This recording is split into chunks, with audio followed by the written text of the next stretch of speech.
Test 5. Instructions.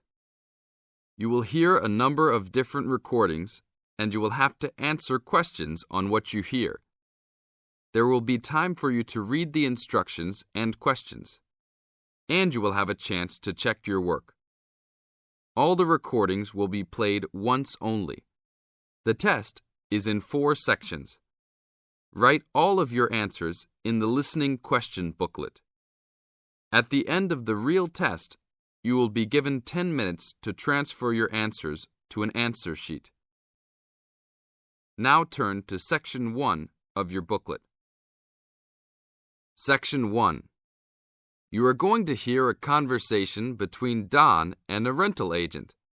He hopes that his apartment problems can be solved.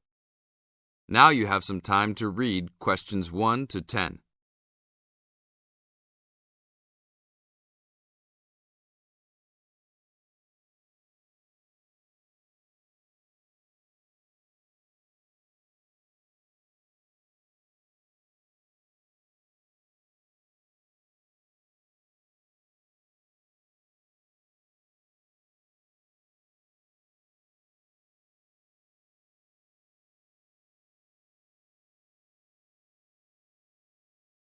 Now listen carefully and answer questions 1 to 10.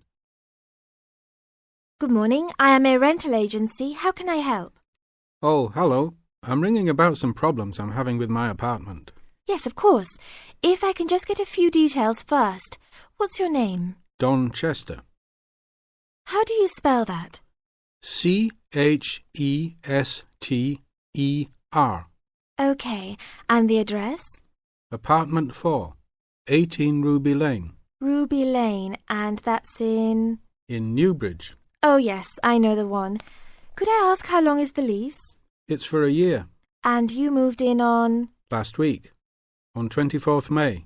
Good, thanks. Now, what are the problems you found?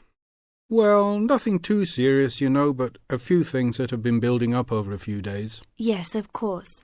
Well, the first thing is the fridge. The seal on the door is decayed, and we have a small child and need to keep milk cool, so we need to get that done straight away. Okay, that's the fridge for immediate repair. And then there's a little problem with the gas water heater. Uh-huh. The switch is broken. Right. It's not serious and we can still use it. But if you can send somebody over in the next couple of weeks or so, that'd be great. Okay, I've got that. Then we're worried about the front windows. Are they broken? No, but there are no blinds on them. And with privacy these days. And when would you like those done? Oh, it's not really urgent. But there are only thin curtains on the windows, and people are walking past. Yes, we'll have those done for you by next week, don't worry. And then there's the front door lock. It's getting quite annoying. It often jams and we sometimes have to fiddle with it for minutes before we can get in the apartment. I'd really like to get that fixed up right away. That's no problem. And then the last thing is the shower curtain. It's torn. Oh, right. We can get a new one and have it to you in the next week, if that's all right with you. Yes, that's okay. Anything else? No, that's all. Okay, fine. What we'll do now is get someone over to you this afternoon if you're home. Well, I'll be out for a short while. Okay. Tell us your preferred times. Well, the best time is about 2 o'clock. I'd have to check that with him. And if he can't get there then, what would be your second preference? Oh, any time up to 6 p.m. would be fine. Okay, I've got that. Great. Thanks very much. That's fine. Thank you for calling. Goodbye. Goodbye. This is the end of Section 1. Now you have half a minute to check your answers.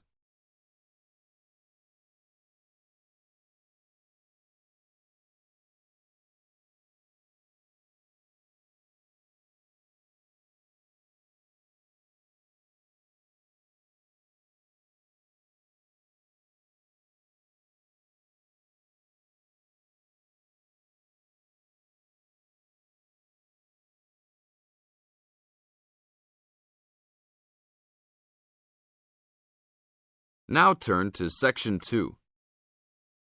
Section 2. You are going to hear a guide named Matt who is introducing their trip in Wildlife Haven. Now you have some time to look at questions 11 to 15.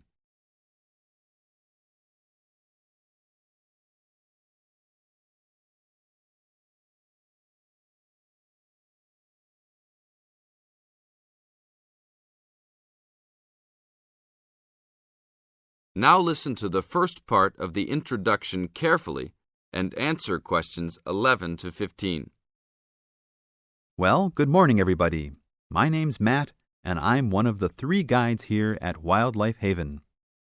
Our job is to make sure that you all have a great time here with us and go home feeling happy and relaxed. As you can see, we're away from the city in a remote area between a national park and the sea. To encourage you to relax, there are no radios or TVs, and the only phones and newspapers are in the office. So, if peace and quiet is what you've come for, this is the place to be. From your cabin on the hill, you'll find you have the national park behind you, and you can look out from the sea from your front balcony. Your luggage will be unloaded from the bus and taken to your rooms in a few minutes. Once you have picked up your key at reception, please locate your room and check that all your luggage has arrived. The daily program here at Wildlife Haven is flexible and only as demanding as you want it to be. You should each have a brochure setting out the facilities and various walking tracks you can take. And on the bus, you are given a green sheet setting out a number of group tours in the coming week. If you want to join any tour, just write your name and room number on the relevant sheet along the wall here.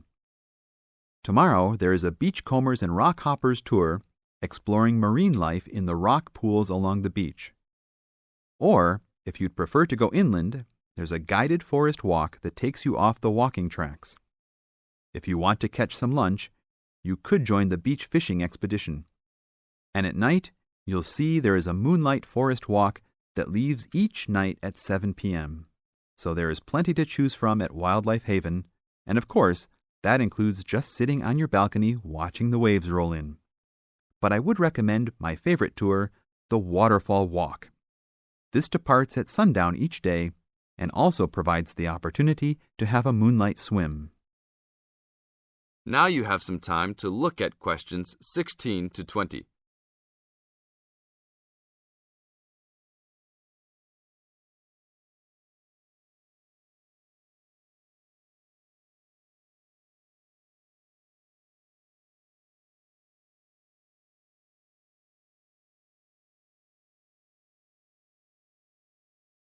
In the second part of the introduction, you are going to get some advice from Matt. Listen carefully and answer questions 16 to 20. You've chosen to visit us in January, which is one of our hotter months. And although you may be tempted to wear a minimum of clothing, you should always take precautions against injury, particularly in the national park. This includes sensible footwear. You'd be surprised how many of our guests ignore this advice and end up being sorry. And socks are a good idea too. And even though you might be under trees a lot of the time, it's a good idea to wear a hat in this hot climate. There's no need to be too concerned about walking in the national park, provided you use common sense. It's true that there are poisonous spiders in the park, but they are really more frightened of you than you are likely to be of them. I should also warn you against eating any wild berries. Some are edible, but you should avoid them all. We'll provide all the food you can eat. Well, that's about all for now. Dinner is from 6 to 8 p.m. in this building. This is the end of Section 2. You now have half a minute to check your answers.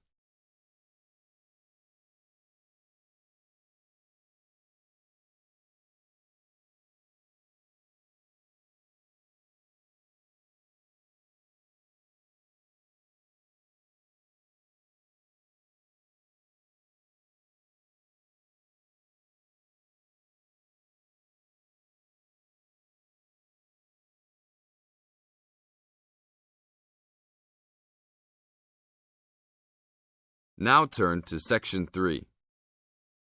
Section 3. You are going to hear a conversation between Bill and the counselor. You now have some time to look at questions 21 to 25.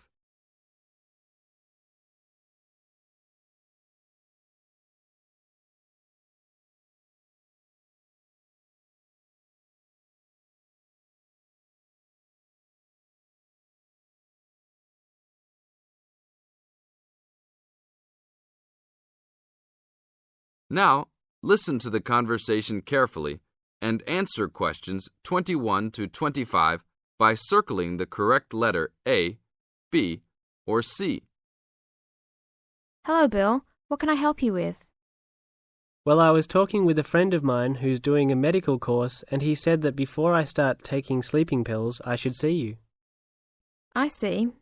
Well, I can't prescribe any medicine, Bill, and I prefer not to encourage anybody to take sleeping pills. What I can do is to help you look at why you're not sleeping. Okay, but I think it's because I don't know how to handle all the work.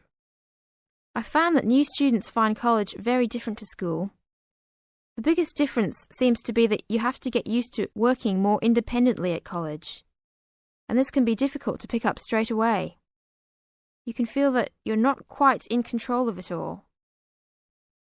That's right. I mean, with only a few lectures and tutorials each week, it looks like an easy workload, but then you suddenly realize that there are assignments, tests, and exams.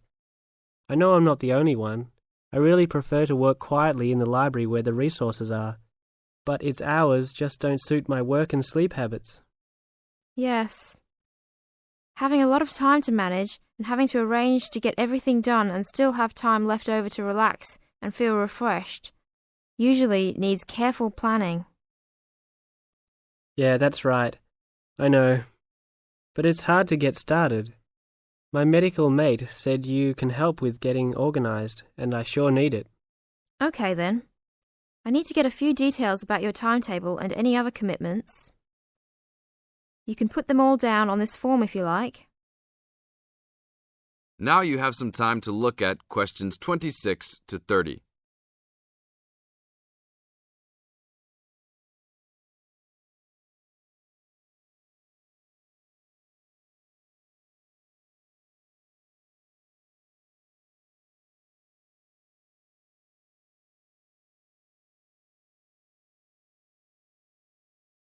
Listen to the second part of the conversation and answer questions 26 to 30 by completing the notes below. Write no more than 3 words for each answer. Now, Bill, what's your main concern? Well, what really gets me down at present is that the exams are coming up and I don't feel confident. I know you've spent a lot of time preparing, so let's look at the actual exam itself.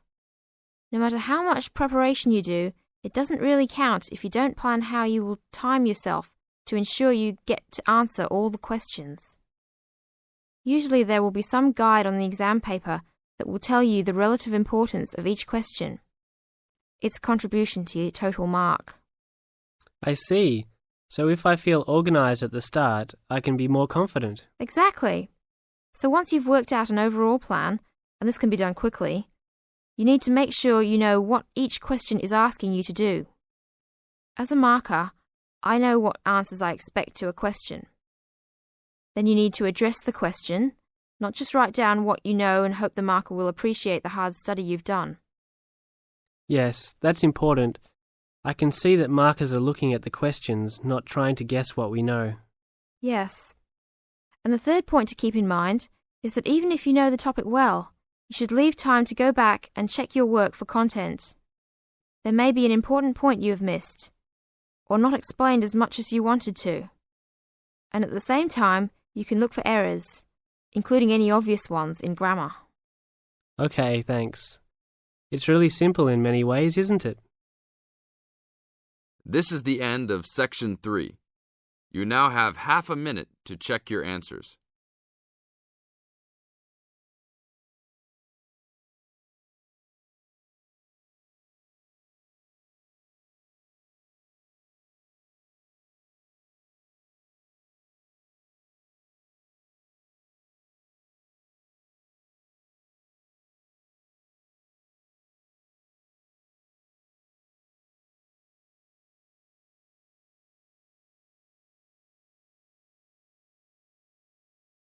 Now turn to Section 4. Section 4. You are going to hear a talk given by Jim Allen. He is going to share some of his findings of his research. Now you have some time to look at questions 31 to 40.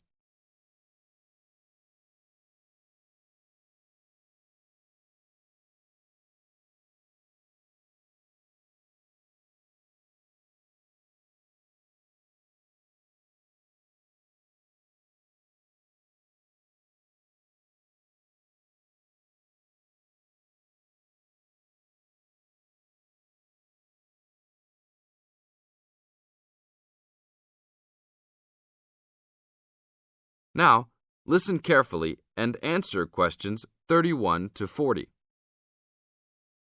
Good morning. Today we'll be hearing from Jim Allen, who will be sharing some of the findings of his research project from last term. Jim. Thanks. Well, to start with, a little bit of background about the project. As you can see, our title is something that is relevant to everybody in this part of the world: water safety. These days, there's a lot more to water safety because of the increasing number and range of boats and other things people use on public waterways. I'd become interested through reports on radio about the number of incidents involving small powerboats and individual watercraft such as jet skis. It seemed to me that because these craft were essentially recreational and didn't require licenses to use, there was very little opportunity to influence the users towards being safety conscious. So, I decided to make this the focus of the project. For the research, we mainly relied upon talking to people, asking them questions in preference to using a written questionnaire. We interviewed a wide range of people at a number of popular swimming locations over 2 consecutive weekends and asked them what they'd observed or experienced themselves. The respondents were both male and female, but the men were just slightly in the majority. We were pleased with their willingness to talk about the subject and all told interviewed 145 people over the 2 weekends. So, what were the findings? As you can see, 86% of people reported having had some type of problem. A surprisingly large percentage, 27%, commented that they had found it necessary to shout at an offending powerboat. But the main type of problem was the deafening sound that some of the boats made. On occasions, this led to swimmers deciding to move to another location.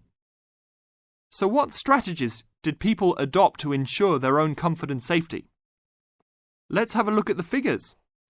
First, it was noticeable that there were often distinctly different answers between men and women. It was mainly the women, for example, who said they should try to choose places where boats couldn't go, whereas it was usually the men who said you shouldn't have to move if you were there first, so you should shout at them if necessary. Both men and, it was women who said you should call the authorities if the situation gets too dangerous or the powerboat drivers are acting irresponsibly. Then, I had thought it would be mainly women, but both sexes made the point that above all, it's important to get children away from any possible danger. Men were very aware that jet skis could be unpredictable in inexperienced hands. They also made the point that it's much safer to have your car nearby and clearly visible to any watercraft if you're swimming in a relatively remote spot.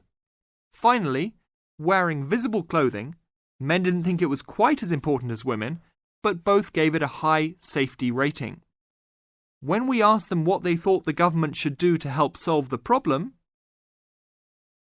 This is the end of Section 4. You now have half a minute to check your answers.